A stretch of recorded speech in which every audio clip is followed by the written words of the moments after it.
যদি দর্শকবৃন্দ আশা করি প্রত্যেকেই ভালো রয়েছে। আজকের মূল টপিক ক্ষরতা কি। সম্পূর্ণ ভিডিওটি দেখার আবেদন থাকলো, ছোট্ট একটি লাইক করতে ভুলবে না, বন্ধুদের শেয়ার করে জানিয়ে দিতে ভুলবে না। তাহলে চলে যাওয়া যাক মূল ভিডিওতে। আমরা আজকে ক্ষরতা কি সম্পর্কে জানব। ক্ষরতা কি সম্পর্কে যাওয়ার পূর্বে আমরা জলে সাবান গুঁড়ি প্রয়োগ করব। সাবান গুঁড়ি প্রয়োগ করে ফেনা উৎপাদনের উপর ভিত্তি করে আমরা জলকে দুটো ভাগে ভাগ করব। জলে সাবান প্রয়োগ করলে যদি সহজেই ফেনা উৎপাদন হয় তাহলে সেই জলকে বলা হবে মৃদু জল। আবার যে জলে সাবান প্রয়োগ করে ফেনার উৎপাদন পরিমাণ কম তখন সেই জলকে বলা হয় ক্ষর জল। এই ক্ষর জলকে আবার দুটো ভাগে ভাগ করা হয়, একটা স্থায়ী ক্ষরতা, অস্থায়ী ক্ষরতা। অর্থাৎ যে জলকে যদি ফুটানো হয়, ফুটানোর পরে তাকে ঠান্ডা করে যদি পরিশ্রুত করা হয় বা ছেঁকে নেওয়া হয়, তখন সেই পরিশ্রুত জলে যদি সাবান প্রয়োগ করে আবার ফেনা উৎপাদন সহজেই করা যায় তখন সেই জলকে বলা হয় অস্থায়ী ক্ষরজল বা অস্থায়ী ক্ষরতাযুক্ত জল। আবার যদি সেই জলকে ফুটিয়েও আর তাকে মৃদু জলে পরিণত করা যাচ্ছে না বা সহজেই সাবান গুঁড়ি প্রয়োগ করেই ফেনা উৎপাদন হচ্ছে না, তখন সেই জলকে বলা হয় স্থায়ী ক্ষরতাযুক্ত জল।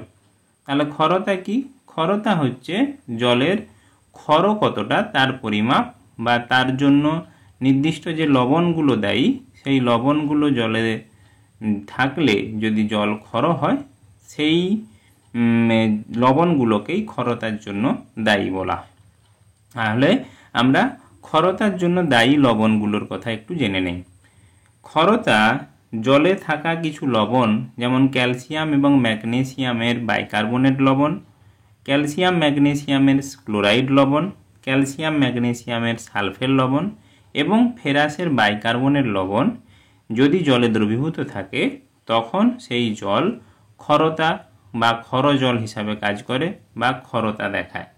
তাহলে আমরা জানলাম যে জলে যদি ক্যালসিয়াম ম্যাগনেসিয়ামের বাইকার্বনেট লবণ বা ক্লোরাইড লবণ বা সালফেট লবণ দ্রবীভূত থাকে তখন জলে ক্ষরতা সৃষ্টি হয়।